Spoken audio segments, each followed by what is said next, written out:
What I think more important than being a grown-up is being yourself. That's what I think. Be yourself. I've never been able to accept is that men are better than women. I've never been able to accept that. And he held his hand out. And I said, what? He said, oh, your pay packet, please. And I said, hello, grown-ups, and welcome to Series 4 of A Beginner's Guide to Being a Grown-Up with me, your host, Sam Cooper-Gray. Today's interview is a really special one, and it's a little bit longer, so please do stick around to the end because we even have a little extra bit at the end. I interviewed today Tina Dean, and Tina is my 98-year-old gran, and she tells the story of her life from being born in 1920s, Bristol, growing up, getting married, getting divorced, getting married in the early 50s and starting her own business. So join us to welcome her to the show today. So today, welcome to A Beginner's Guide to Being a Grown-Up, the podcast. I'm Sam Cooper-Gray, your host. And today I am incredibly honoured to have my grandma with me, Tina Dean. Tina has been on this planet since 1927, so I'm hoping she's going to have lots of really interesting stories to tell us, and having known her all my life, I'm pretty sure she will. So Tina, firstly, thank you so much for being interviewed today. That's my pleasure. Excellent. So I'm going to start with the same question I ask of everybody. Tell me a little bit about your kind of journey into adulthood and your younger life. Do you want me to start when I was sort of 2 years old? If there's stories you'd like to tell from then, absolutely. Well, because my father was a merchant seaman. Okay. And he worked on the boats going from Bristol to America and back again. That was what he did. And back to Bristol one time, there was a dreadful accident on board the ship, and my father lost his leg. He was rushed into hospital, and after several operations, they managed to save the stump of that leg. So then he had to wear an artificial leg and walk with a crutch. So that ended his life as a seaman. Well, I was living with my mother and with him in a house in Freeland Place in Bristol. And of course he had compensation and things like that.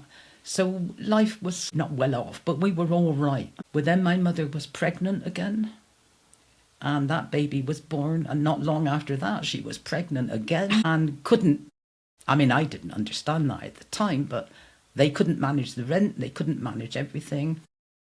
He knew somebody who could tell him where there was a cottage available. Mm-hmm.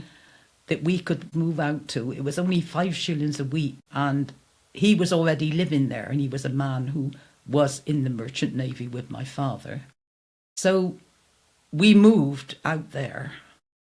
That was me, my sister Mary, my sister Frida, and my brother William. And mother was pregnant again. I mean, it ended up that I was the eldest of 5 children. But the cottage, it was on the edge of the River Avon, and the cottage had no electricity, no running water. We had to get the water, dip it in buckets in the well around the corner of the house, and candles and a lamp in the room that we lived in, but everything else was candles. And the cooking all had to be done on the fire. It was primitive beyond belief, really. Mm. There was nowhere to do the washing and everything else. And it really began to sort of go downhill from then. Half the time we never had shoes.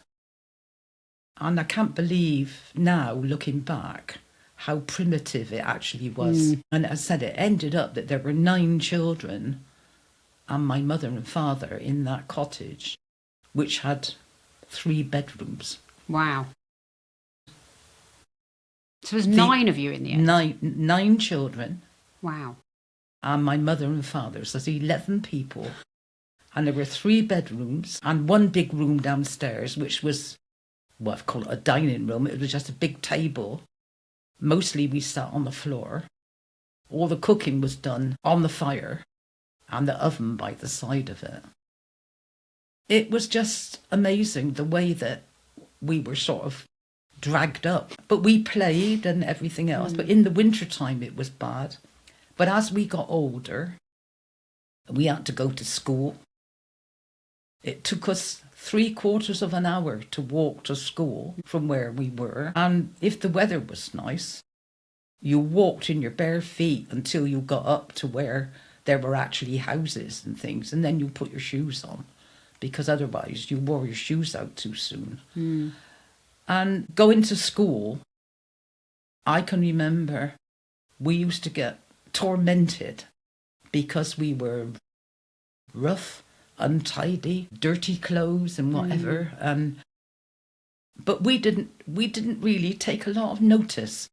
And I think it was partly because there were several of us, so we could sort of stick up for each other. The sister next to me, she was the sort of person that was, somebody called her a name, she kicked them. And it was Mary. That was Mary. Yeah. I didn't do that.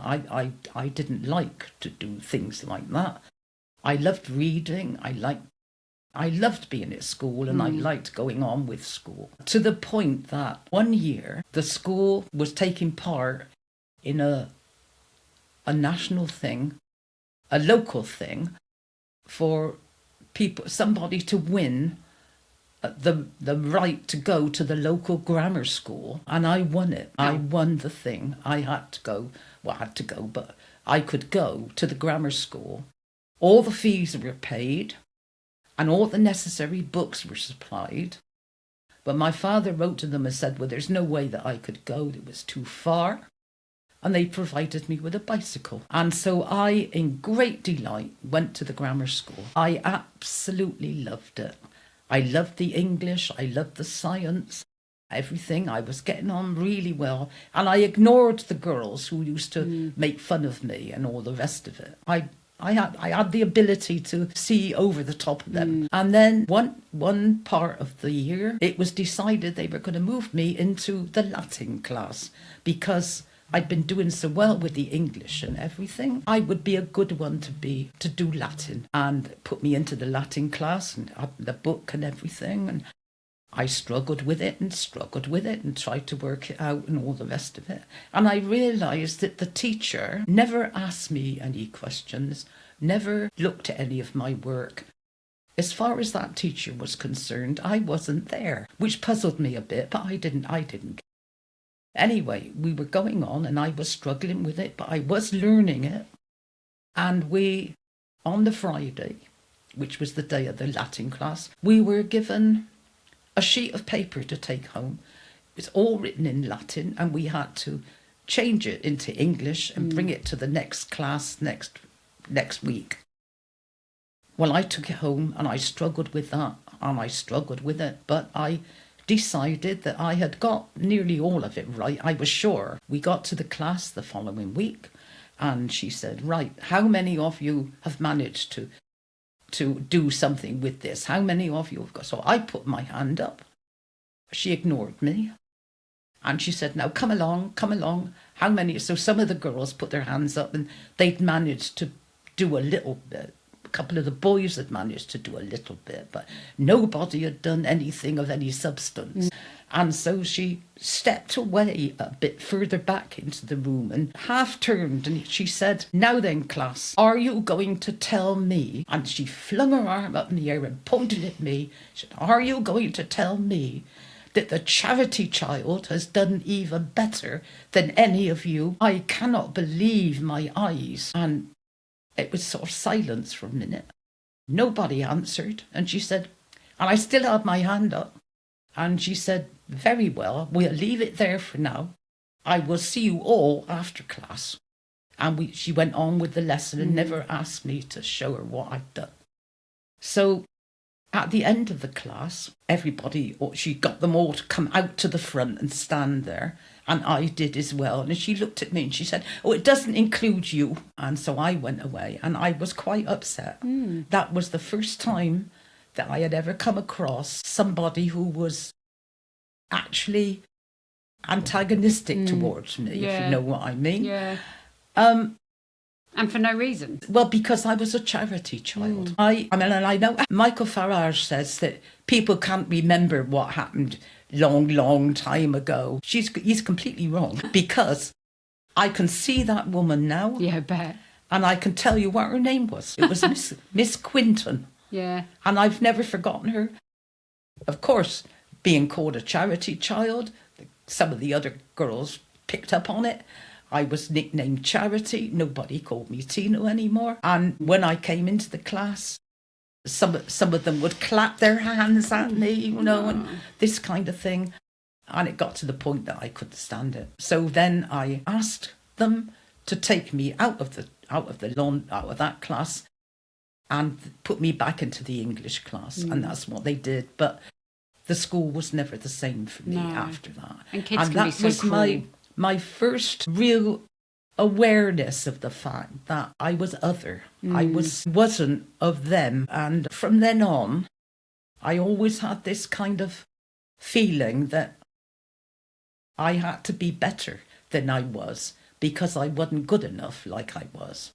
So whatever I did, whatever I tried, it was always with the ideal in my head that I was going to be doing something worthwhile or something good. But then the time went on, and I left school, and there was a place called the Labour Exchange, which is where you went to say that you were looking for work, and they would ask you lots of questions and find something that might be a suitable job for you. So how old would you been? How old were you when you left school then? I would have been about 12, something or another like that. 12, 13. So this would have been right at the beginning of the Second World War? Yeah. And I was sent to work in a boot factory. It was a factory making army boots, and it was dirty. It was filthy. And there was no way that you were going to make any kind of special kind of boots or anything. It was just boots. And I can remember a dreadful lunchtime with a woman who was next to me, an older woman next to me, working on her machine. The man looking in charge of everybody came over and said to her, "There's a message for you." And she took it and opened it and screamed, and everybody wondered what it was, and it was notification from the army that her husband had been killed. Oh no. And that was when it came over home to me that there was a war on, and we knew there was a war on, and things were happening. It wasn't nice. My sister Mary, who'd been working in a garden centre place, signed up to go into she learnt to drive, but she went into the RAF and trained to be a driver. My older brother was already in the Merchant Navy. He was in Australia, and the ship was unable to process back to England or something. So he ended up staying in New Zealand and joined the fire service in there. Oh, wow. And he lived there for a long time. And he was running the fire service, and was a senior person in the fire service, and he got married and everything. So he was in Australia for a long time. And my other brother, my younger brother, John, he went into the Royal Navy, submarines. So he was a sub-officer in the Marine, and he's still alive. He lives in Cornwall, and we go and see him. Yeah. Usually once a year if we can. And so where were you when the Second World War finished? Were you still in the boot factory when the No. Second World War finished? No. I came out of the boot factory. They used to move people about wherever there were people wanted to be working. Then you were told that you were working somewhere else and that, like, you know. But I got a job working in a store, a grocery store, where everybody had to register to get their rations, and they had to have a record of names and addresses of people and then what they were entitled to. And so I was able to do that because I was one of the only people working in that shop that could write properly. And so that was quite good. And a young woman who worked there, her brother came home from the war, and he'd been in the desert, and he came home very dark, very quite handsome and full of his swagger and everything. And I used to go home to lunch with her. Her mother used to make me a cup of tea, and I would have my sandwiches. And he was there. And after a little while, he asked me to go out, and I did, and everything. And it was what you might call a swept off my feet. So how old would you have been at this point? I would have been about 20. Okay. I hadn't had a boyfriend up till then. Yeah. I had no money to have a boyfriend, or anything like that. And okay, so that was going to be fine. And we found a flat, and I had been saving bits of money as much as I could. And so we used that money to put things into the flat. He was going to do this, and he was going to do that, and everything else. Fine. And then one day, I came out of work, and he was standing there. He'd finished work early, and he held his hand out. And I said, "What?" He said, "Oh, your pay packet, please." And I said, "You what?" And he said, "Your pay packet." I said, "Well, that's my money." He said, "No, it's not, it's mine." You were married by this point? I was married then, yeah. And he just took my pay packet off me. So I said, when we got home, I was furious. I'm just going to stop you for a second, just so the listeners know, this is not my granddad. Is it? This is not Granddad Harry. No. Just so that they have some concept of what's coming. Just to give them a little teaser. Carry on. You went home. And we had quite a row about it, but he wouldn't give way at all. So I said, "Well, all right, in that case, then you can do the shopping." And he said, "Well, I'll give you the money for the shopping." I said, "You mean out of my wages you'll give me it?" And he gave me the money, and he said, "Oh, and don't forget to bring the receipt back so I can check." So this went on for a little while, and I began to get a little bit cheesed off with it because I never had any money of my own anymore. I had money in the co-op, which I'd saved up, and I had money in the bank, which I'd saved up, which he didn't know about. So I wasn't going to tell him. So anyway, it just got a bit worse. And then I found out that he was meeting up with ex-army friends that he knew, and they began drinking, and then they were gambling and one thing and another. And he lost his job, and then he had another job, and then he lost that, and then it ended up that he hadn't paid the rent and various things.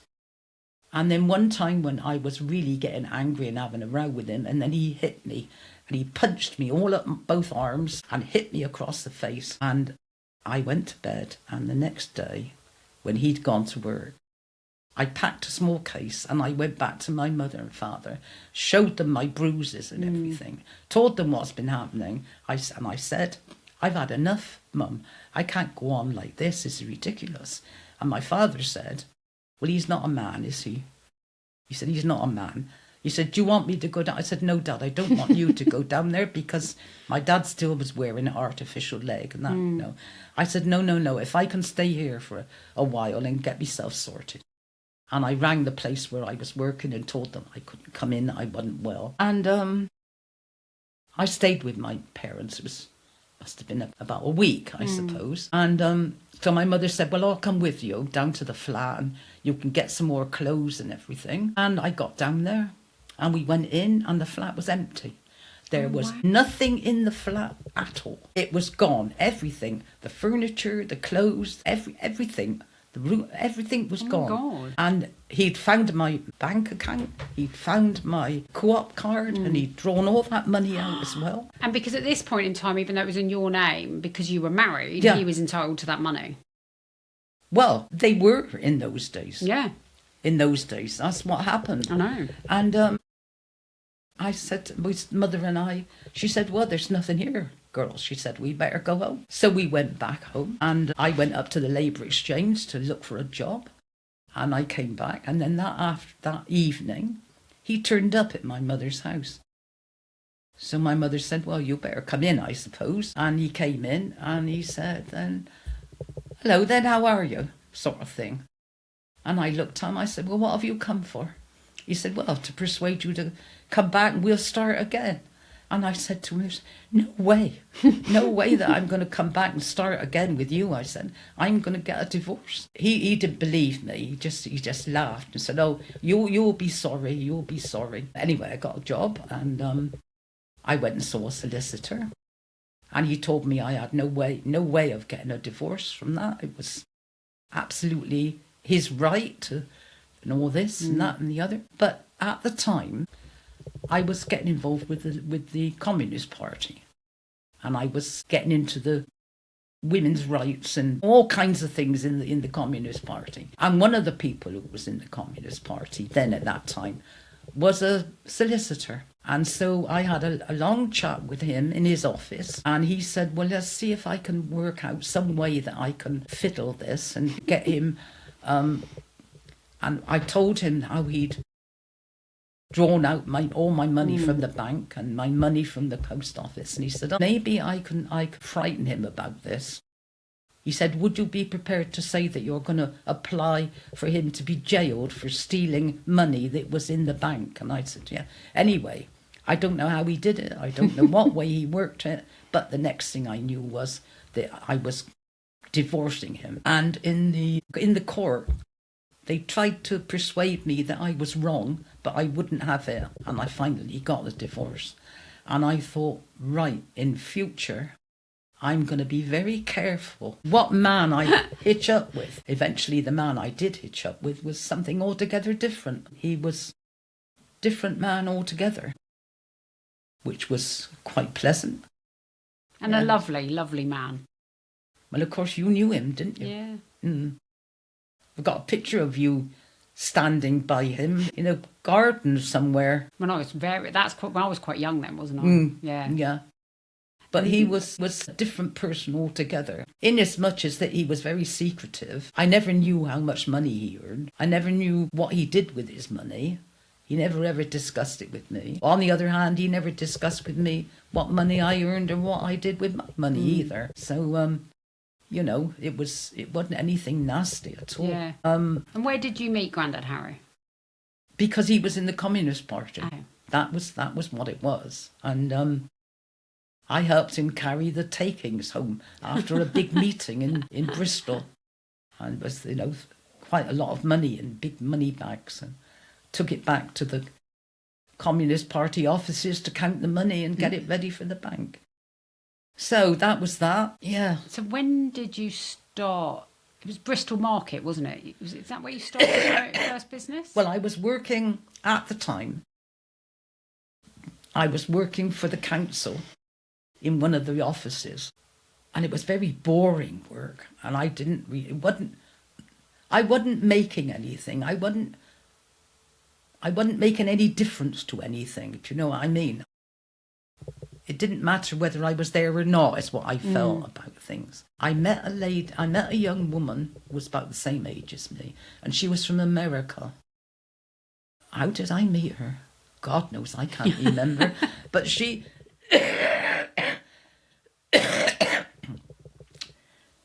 was using string to make macrame things, and I'd never heard of it. I didn't know what that was. And she said, I wish there was somewhere in Bristol. She was at the university. That was where she was, Bristol University. And but there's nowhere in Bristol where I can buy the things I need. And I thought, what? And I loved sewing. I loved embroidery. And I had to go some way to get to where I could do that. And I thought, I could do this. So I applied to the council because there was one lock-up place, open-fronted. It wasn't actually a shop. It was just the doors opened up and you had a counter behind it. And they let me have it. This was in Bristol Market? That was in Bristol Market. Yeah. And my husband then, who thought I was, Harry, he thought I was mad. He said, oh, for goodness sake, Tina, what now? What next? Anyway, he came down and Alison came as well. And just for the listeners, Alison's my daughter. And they painted it all white because it was all grubby and dirty, and we swept it all out and everything. And I sold beads and jewellery making stuff, things that I could do myself, and balls of string. And I got in touch with this lady that said that she had a job to get the stuff. And she told me the kind of things she wanted. Well, luckily, having had a father who was a merchant sailor, and he used to make mats out of rope. He used to plait them and make mats. So I did know a little bit about using strings and ropes. And I knew where to get it as well, which is the other thing. And the man that I saw there at the place where they sold all these ropes from bits of string up to things to hold ships together. And I talked to him about it, what I wanted.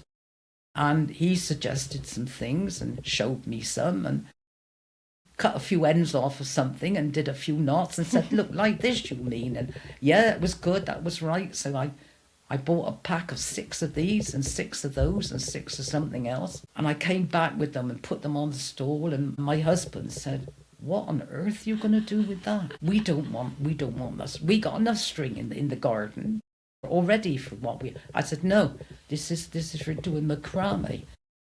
And he looked at me. He really didn't know what I was talking about. But I'd got in touch with this woman in the university, and she came trotting down, absolutely delighted. That was this is lovely, and this is. She ended up buying 2 or 3 balls or something. And of course, in the market, if there was somebody around a stall, other people stopped to see what's going on, And so she said, I'm quite prepared to come down on a Saturday morning for a couple of hours. If you've got a spare stool or something I can sit on, I could show people how to do it. So that's what she did. And in the meanwhile, the beads and all that had taken off. That was going all right. And I had a brochure came from the string people about different sorts of string, and I thought there must be another place in London selling beads and stuff. So I started investigating that, and I found a place in London, and the man and the woman who rang it came from Denmark or somewhere, and they were beads enthusiasts. So I phoned them and told them who I was and what I was trying to do. And she said, and you want to buy some beads from us? And I said, yes. And so she sent me a catalogue. And so I worked out the prices. And I said to her, however much, I can't remember now how much, but what I would like to have from you is going to cost this much. But I haven't got that kind of money at the moment. If I promise to send you the money as soon as I've sold enough beads, would you do that? And she said, I like the sound of you, she said. I really think that you're going to be good. And so she sent me the beads. And, so Harry had to build me another rack of squares to put all these other beads in. And I worked out the prices of what they were going to cost. And people started coming and people started buying beads and everything. And it was getting to be a point that I never had enough room. Well, the bottom part of the market, which had been really crummy and horrible, had been cleaned out quite a bit. And there were some empty stalls down there. Well, they weren't stalls. They were just divisions. And it was up to you to do what you liked with it. And there was a man there called Nick, who was a silversmith. And he was making all kinds of silver things there. But he was sort of like a lone wolf. There was nobody else down there. And he had another young man who was also a silversmith, who was renting his whole stall with him. So they came up to me and they said, would I be prepared to move down to the bottom of the market to turn it into a sort of a craft area? I said, well, I haven't got the money to build another, and all the rest of it. I can't do that. He said, if we do that for you, will you come? And I said, well, yeah. And so they got all the wood and they built the top and they put the front in, and I had to pay for the glass. That was all right. And so I had a shop. And is that the shop I would have gone to when I was little? And that was the shop that you went into, yeah. And how long did you run that store for? 23 years. So when did you... Altogether. When did you stop doing that? Because I remember that when I was little. I remember you running that market stall when I was little. Yeah, it was 23 years I had the market stall. I can't remember now. But I sold it to a woman called Evangeline because she wanted to turn it into a shop making silk flowers and all the rest of it. And I was getting older then, and I had 6 people working for me, and nearly all of them had worked for me since forever, you know. And I gave it all up and sold the business, sold the stuff and everything else. And Harry was ill, and then we found he had cancer, and so it was as well I wasn't working because then he was housebound, and then he was really ill and everything. So it all sort of went wrong from there, really. But I have had a busy life. And you would have, when you started that business, so this year, 2025, is 50 years from when legally women had the right to have their own mortgages and bank accounts without a man signing it off. So you started a business before any of that became law in the 1970s. So you were an absolute trailblazer. And just for listeners, they're probably now realising where I get my tenacity from and where I get my desire to stand up to people when I don't like what they're doing from. If I take you back to your 18-year-old self, so that would have been 1945, as the Second World War was coming to an end. Yeah. If she could have seen what you did with your life and, you know, the getting married, managing to get a divorce when that was incredibly hard for women, marrying Grandad Harry, starting your own business, running your own business. If she could see you now at 98, almost 99, what do you think she'd say? What would she recognise? I think the tenacity she'd recognise. I think she would wave to the teacher. I think I would wave to her and say, hello, you know. But it doesn't end there, because after I gave up the shop, after Harry died, and I was then living in my house in Bristol on my own, and a number of friends I had who were all of my kind of age and all had bits and niggles about this and that and the other things. And I said, well, what we need is an older people's voice, an older people's forum, something, if you like. And so with some of my friends that were already into women's sort of meetings, I met up with some of the councillors and suggested to them that the council should support older people more than they do. And so they agreed that they would accept the Overfis Forum for South Gloucestershire would be our official title, and it would be open to men and women over the age of 50.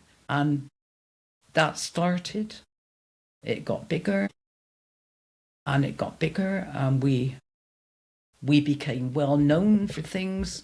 We had monthly meetings, which always over 100 people came.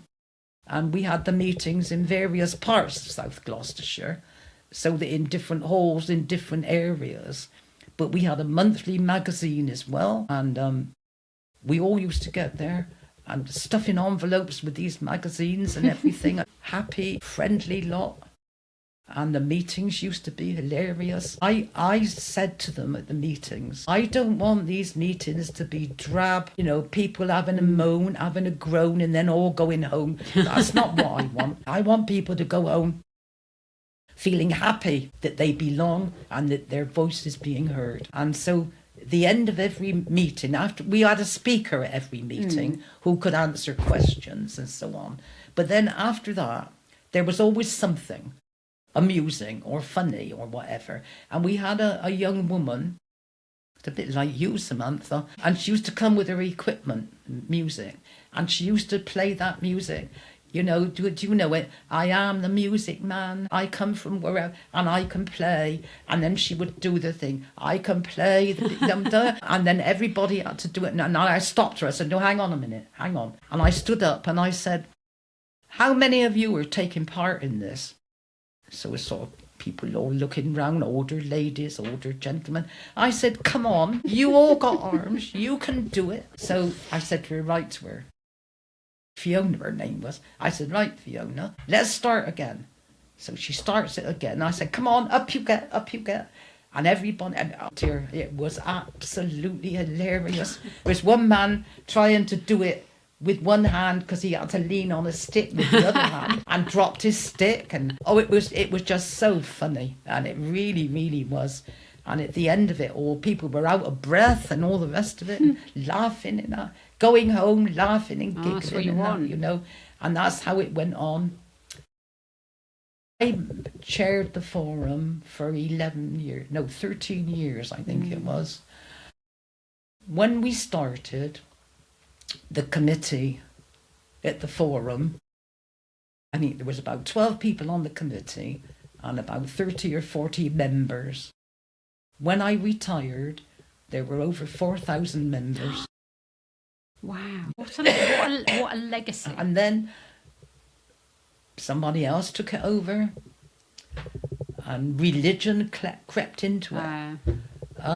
Start with a prayer or finish with a prayer or which is fine. I mean, I've got nothing against religion if that's what you want, but I find it difficult when people start trying to get religion into everything, because I don't think it works. So then the forum just it didn't happen anymore, and now it's gone. Oh, that's a shame. It's gone. So, one of the questions I like to ask my guests is, what is the best decision you've ever made? I think one of the best decisions I ever made was to have children. Okay. Because I've got a son and a daughter, and I love them both to bits. I've tried always to be there if ever they want anything, or if ever they want to tell me something or ask my advice about something. And here's another question I like to ask people, and it's about advice. So we all get given advice, and you've already touched on a few things where you've kind of gone your own way. Again, clearly runs in the family.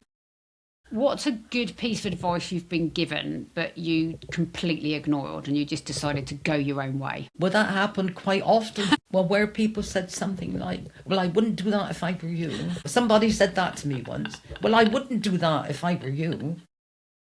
And I looked up at her name was Evelyn. I said, well, Evelyn, you're not me, are you? So that this doesn't matter. It's no problem. See, I didn't want people necessarily to agree with me. I would quite happy for people to disagree with me if they can prove that they're right and I'm wrong. Which, I mean, that's the way things are. What I've never been able to accept is that men are better than women. I've never been able to accept that because my father was one of the gentlest men I've ever come across. He never laid a hand on any of us. He never shouted at any of us. But all the same, you never disagreed. You never argued with him. And he never ever was hard on any of us. He would only shout at you if you were doing something really stupid. and then it was, what the hell do you think you're doing? That sort of thing. Amazing. But then, I mean, and then I had, my husband, the first husband, he was the sort of man I'd never come up against. Yeah. It wasn't your experience because your dad was so different. Yeah. I've got one final question for you, which is, if you could put one piece of advice into the beginner's guide to being a grown-up, what would that one piece of advice be? Well, I think more important than being a grown-up is being yourself. That's what I think. Be yourself. Don't let other people turn you into something that you're not. If somebody's trying to help you or to change you in some way that you can see is better, that's fine. But don't let people dissuade you if you're sure you're... I think that I'm not sure there's a more perfect way to end the podcast and the interview, Tina. I've learned stuff about you today and I've known you my whole life. So thank you so much for sharing your story with us. And I know our listeners are going to love learning about all the things you've learned in your almost 99 years on the planet. So thank you. Okay, that's fine. Fine. Thank you for listening to this week's episode of A Beginner's Guide to Being a Grown-Up. Next week, we have Sahar Hassani from By Women Built joining us to tell us about not only her journey at starting, scaling and selling Coffee Republic, but also what inspired her to start the movement that is By Women Built. But before that, After we finished recording with my gran today, she actually had an extra story to tell. So we're going to go back to her very briefly for her to tell a story about how she led an occupation of an army barracks in Bristol in the late 1940s. So enjoy being a grown-up, and we will see you next week. So, hello grown-ups. We have an extra little bit for this week's podcast because I'm interviewing my grandma Tina, and her daughter Alison, my aunt, has just walked in and went, "Did she tell you when she started an occupation?" And she hadn't. So we've got an extra little bit this week, and Tina is going to tell us about when you started an occupation. Come on, tell us the story. Well, when I was first married to the first husband, the one that I divorced, and we, first of all, were living it with my mum and dad until we could get the flat sorted that we were hoping to get. We lived, as I said, with my mum and dad, which wasn't very far from a big area of ground, which was an army camp overlooking the River Avon. It was a really big camp, and there were lots and lots and lots of army huts there and bigger organised places and that there. And it was all locked up. Well, one day, a couple of women that I knew very well, of my age, whose husbands had both come home from the war, came round to see me when we were living with my mum and dad and said, "We're thinking of breaking open one of the army huts. What do you think about that?" And I said, "Well, I think that's a brilliant idea." So my husband then said, "Well, you'll be breaking the law." I said, "Well, I don't care about that. Let's go and have a look at it." So we did. And they brought a number of tools, and we brought a number of tools. And we ended up that we broke open enough places for me and my husband, and for these two women and their husbands. Well, because we were there doing that and breaking it open, other people going by saw what was happening. And one woman stopped and said, "My son's looking for somewhere to live." And before we knew where we were, all of the army huts had been broken open. And I said, but there was no water, no running water, and no electricity.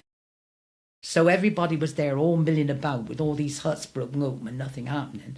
And I said, "Look, hang on a minute, everybody, hang on. There's no water here, there's no electricity." I said, "The most important thing is water." I said, "Because we can have candles, but we need water."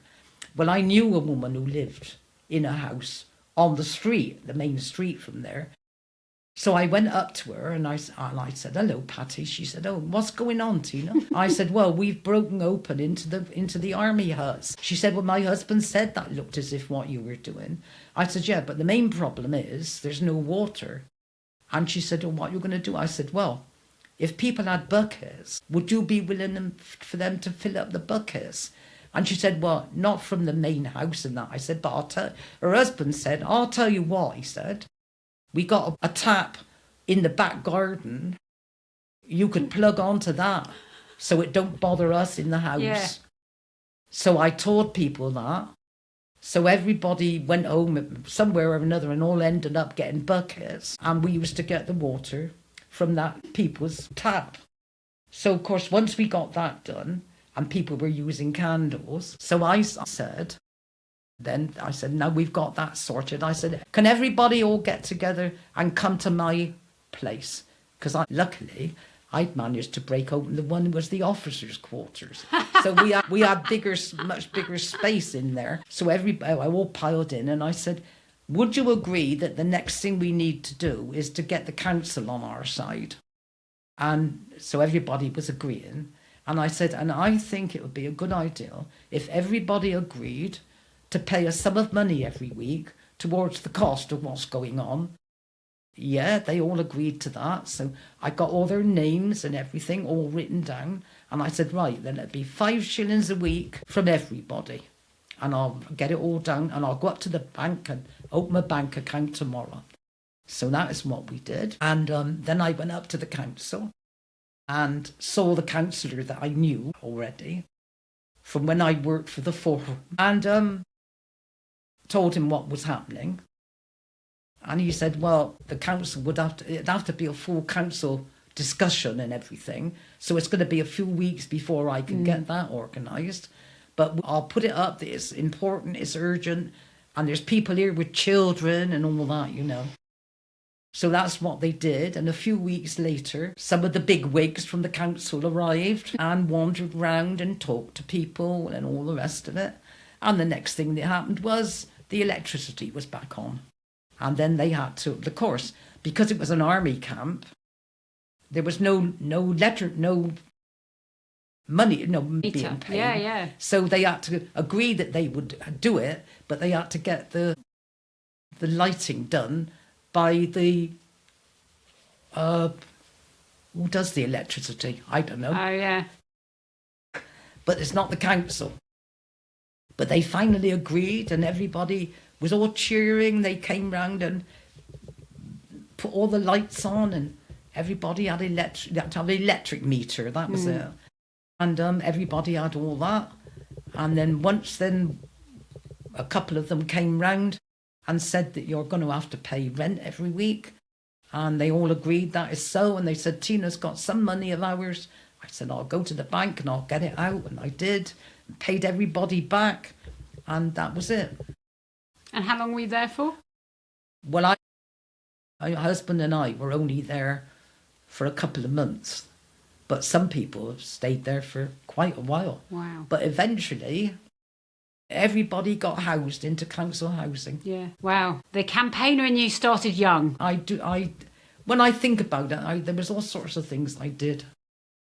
Which, because the other thing I did was when I was chair of the forum at the time, they were wanting to demolish the hospital, Cosham Hospital.